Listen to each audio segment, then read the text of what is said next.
Hogzilla, Hogzilla, Hogzilla! Hey guys, Ryan Reed here, and I know it's been a few days since I've uploaded any new videos or any new reviews, but boy do I have a good one for you this week.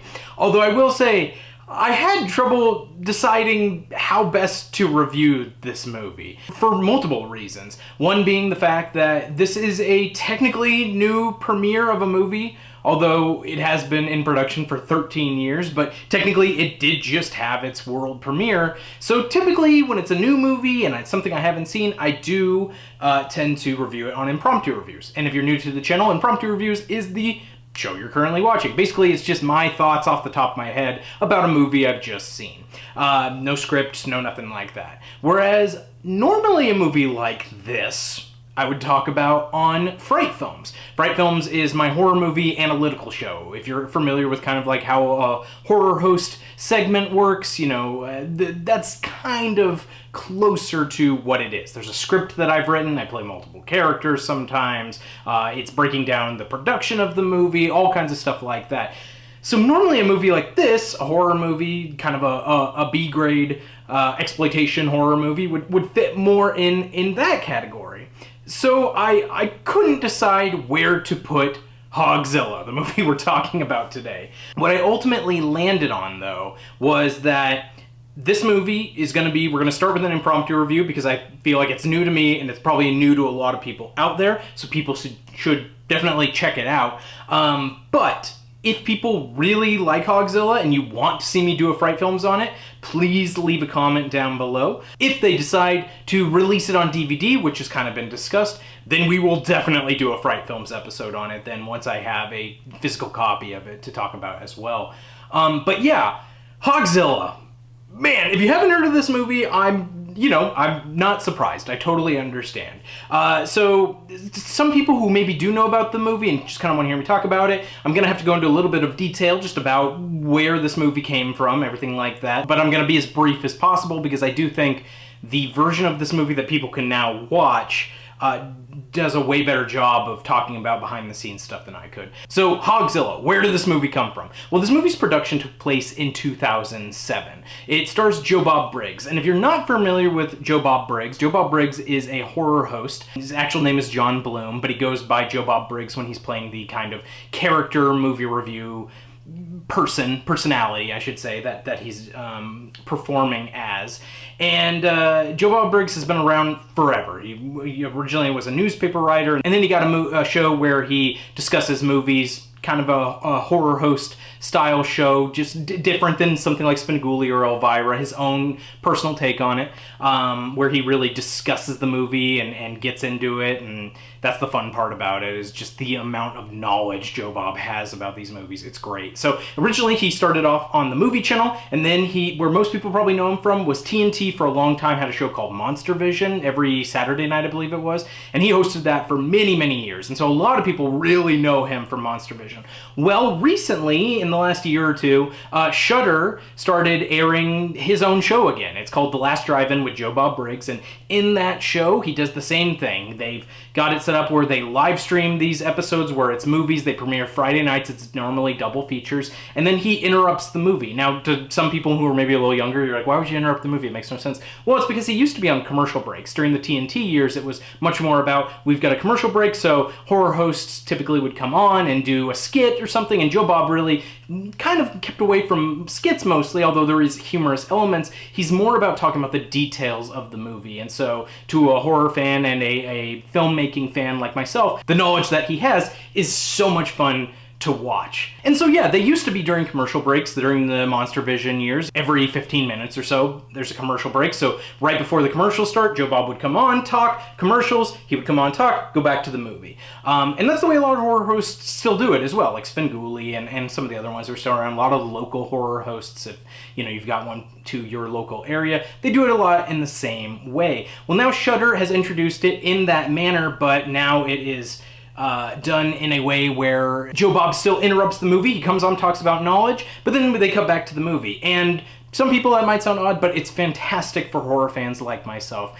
we love sitting back and just watching the movie. And there's something fun about the movies being curated for you. It's always a mystery as to what's airing Friday nights. You sit down at 9 o'clock my time, 6 o'clock on the West Coast. You sit down and you wait and you see what movies are going to air, and then you get 2 back-to-back movies, lots of fun moments in between.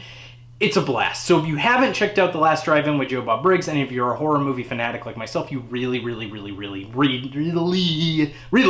to do yourself a favor and check it out. So, why did I tell you all that? Well, I told you all that because in between Monster Vision and doing, which ended I think in 2000, and doing The Last Drive-In, you know, Joe Bob still wrote articles and things like that, but he, like most people, he needed a job, he needed money, and so he got cast in this really low budget horror movie called Hogzilla.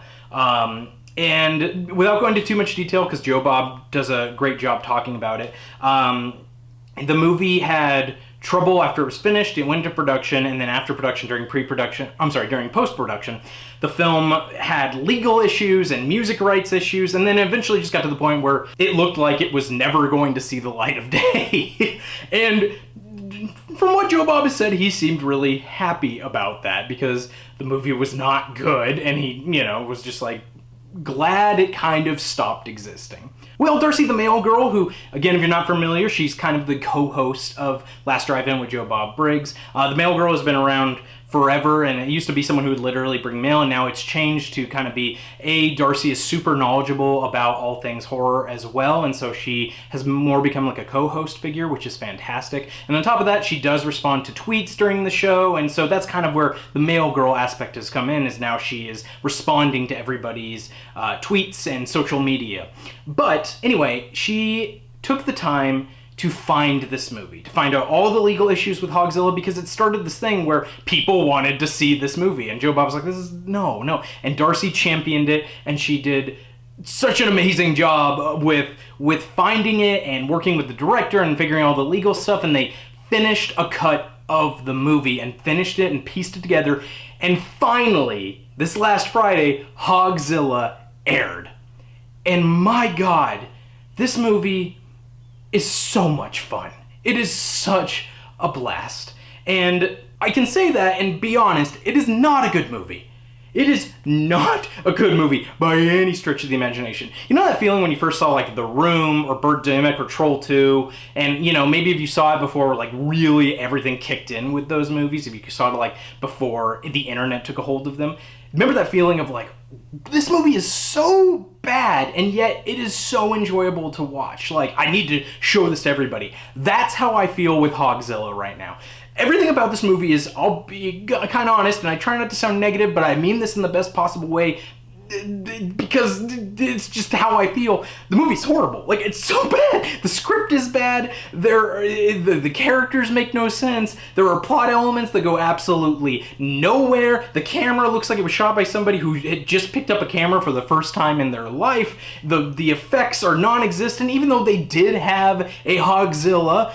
They did have, side note too, if you're unfamiliar why this movie exists, years ago, if you've ever seen the footage, there was this giant hog that they found out in the wild, and somebody took a photo of it after they captured it, and I think killed it, unfortunately, but they did find it, and it's being hung up by a backhoe or tractor or something like that, some sort of construction equipment. It's this giant pig. Well, somebody thought that would be a good idea for a horror movie, and so multiple kind of killer hog movies went into production, but Hogzilla was the one that never came out until now. But that's kind of where the basis of this came from. Anyway, they did have a special effect hog. Apparently the director didn't like the way it looked, so it's almost not in the film at all. Even at the end of the movie, they barely show it, which is really just baffling. I mean, there's so many choices in this movie that I want to talk about, but I also don't want to spoil, because you really, really, really need to watch this movie. It is, like I said, there are character moments where there's a character in this movie whose only job is to be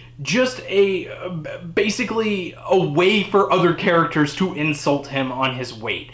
And you would think like, God, those jokes are in bad taste.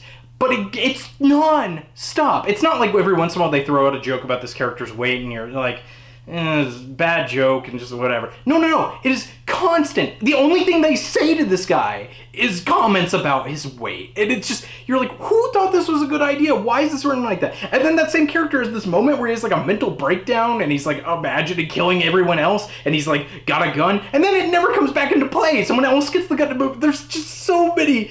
And if I'm excited, I'm sorry, but like I just love this movie. I love everything about it. Sorry, new camera angle. My camera was about to die and I had to like scramble and plug it in and stuff. Anyway, back to what I was talking about. Back to Hogzilla. My brain is baffled by this movie in the best possible way. It is an amazing bad movie. But you know what? You know who's great in it? Joe Bob. Joe Bob Briggs is great in this movie. Like, you know, I'm sure he was worried about the movie coming out because it's not good, but he, personally, for his performance, has no issue. There are one or two lines that are kind of like weird line readings from him. I don't want to spoil it. It's one of the first things he says to this cop character that shows up at the beginning of the movie, and my girlfriend and I have been saying it back to each other because it's just a hilarious line reading, and a few of his other like more prominent lines are great too. But really, overall, his performance is amazing. In a movie where everyone is a bad actor, Joe Bob's really good and kind of believable as this character, and he's really good. So if somehow this gets back to Joe Bob, you did amazing. You really did. You were great in Hogzilla. Please don't be worried about your performance. Everyone else is terrible, but you're really good. There's just so much I could say about this. Bad transitions during the movie, weird plot choices. Like there's a moment where they're supposed to be stuck in an area because of some plot elements I won't spoil, and they're like, well, we can't get out of here, and there's just three tiny trees just like laying over each other, and that's why they can't get. It's just so stupid. And I'm sorry if anyone was involved in this movie. I don't mean to insult it. I say this out of love because I really had a blast watching this movie. Sometimes bad movies go all the way around to being good movies, and that happens, and this is one of those examples.